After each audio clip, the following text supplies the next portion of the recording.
प्रिय दर्शकों, doctor Sanjay Kumar Shastri YouTube channel देखने वाले सभी आदरणीय दर्शकों को कोटि कोटि अभिवादन, राधे राधे, नमस्कार। बंधुओं, जो लोग हमसे पहली बार जुड़ रहे हैं वो इस वीडियो को लाइक जरूर करें, शेयर करें, सब्सक्राइब करें, बेल आइकन दबाएं, अधिक से अधिक लोगों को ये जानकारी पहुंचाएं ताकि आपको भी पुण्य प्राप्त हो और ये शास्त्रीय प्रामाणिक जानकारी सबको प्राप्त हो सके।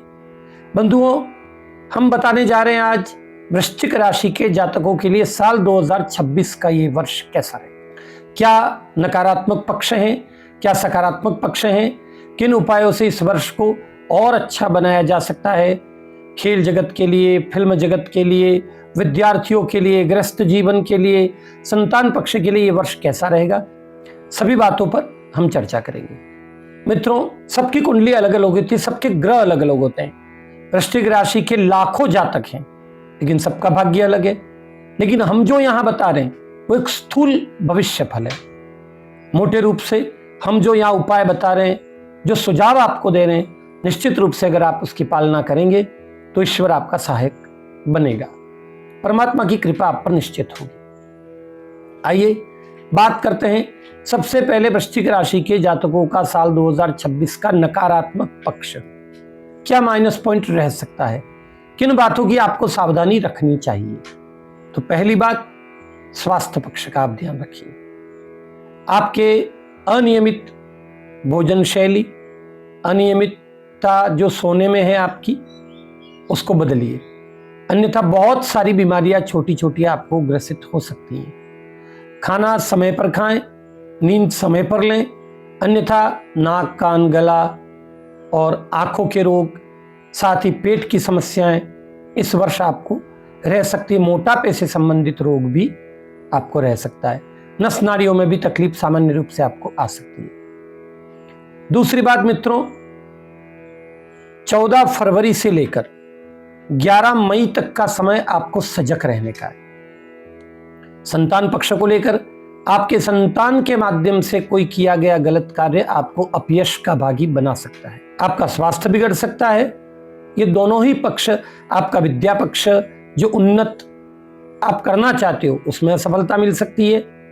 आपको स्टॉक मार्केट में लॉस हो सकता है। आप कहीं शेयर बाजार में निवेश कर रहे हैं, वहां आपको नुकसान हो सकता है।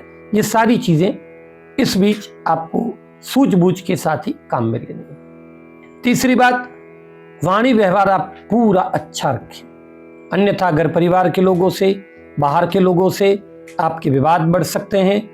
आपका अनचाहा स्थानांतरण, आपका प्रतिकूल स्थानांतरण हो सकता है। तो पूरी समझ से आप इन कार्यों को आपको करना है। अब जो सकारात्मक पक्ष हैं उस पर चर्चा करें। धन पक्ष प्रबल रहेगा। येन केन प्रकारेण धन की व्यवस्था आपके जीवन में हो जाएगी। व्यापार पक्ष आपका उन्नत बनेगा। व्यापार के मामले में अगर आप कोई नया व्यापार चालू करना चाह रहे हैं तो विद्वान ब्राह्मणों से संपर्क करके ही, अच्छा मुहूर्त देखकर ही आपको इन कामों में आगे बढ़ना है। जो लोग राजकीय सेवा के लिए तत्पर हैं उनको थोड़ा कठोर परिश्रम करना पड़ेगा, किंतु सफलता जरूर मिलेगी। आपके द्वारा थोड़ी सी भी लापरवाही आपको 1-2 नंबरों से भी उस पद को प्राप्त करने में वंचित रख सकती है। वाहन, भूमि, भवन, इसके लिए कोई भी लेन देन आपको करना है तो जो मैंने समय बताया 14 फरवरी से 11 मई के मध्य बिल्कुल नहीं करना है। इस बात का जरूर ध्यान रखिए।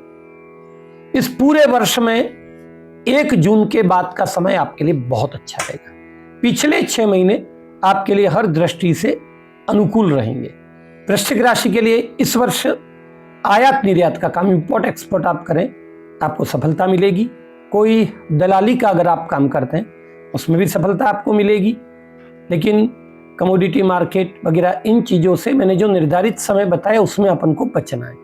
मित्रों, इस वर्ष पूरा ये वर्ष आपका अच्छा व्यतीत हो, आपको कोई समस्या ना आए, उसके लिए आपको क्या करना है, उपाय बताता हूं, ध्यान से सुनिएगा। उपाय में भगवान श्री कृष्ण की आराधना इस पूरे वर्ष में आपको रखनी है। श्री कृष्ण की आराधना में मूल रूप से नारायण कवच का नित्य आप पाठ करें। अगर आप नारायण कवच का पाठ नित्य करेंगे तो आप सच मानिएगा आपको इस पूरे वर्ष में आने वाली दुविधाओं से निजात मिलेगी। आपका मनोरथ सिद्ध होगा। आप जिस इच्छा से जो कार्य कर रहे हैं उसमें आपको पूर्ण रूपेण सफलता प्राप्त होगी। शर्त यही है कि घर से निकलने से पहले आप नारायण कवच का पाठ करें, दीपक जलाकर, और भगवान को प्रणाम करके घर से प्रस्थान करें। निश्चित रूप से आपको सफलता प्राप्त होगी। राधे राधे।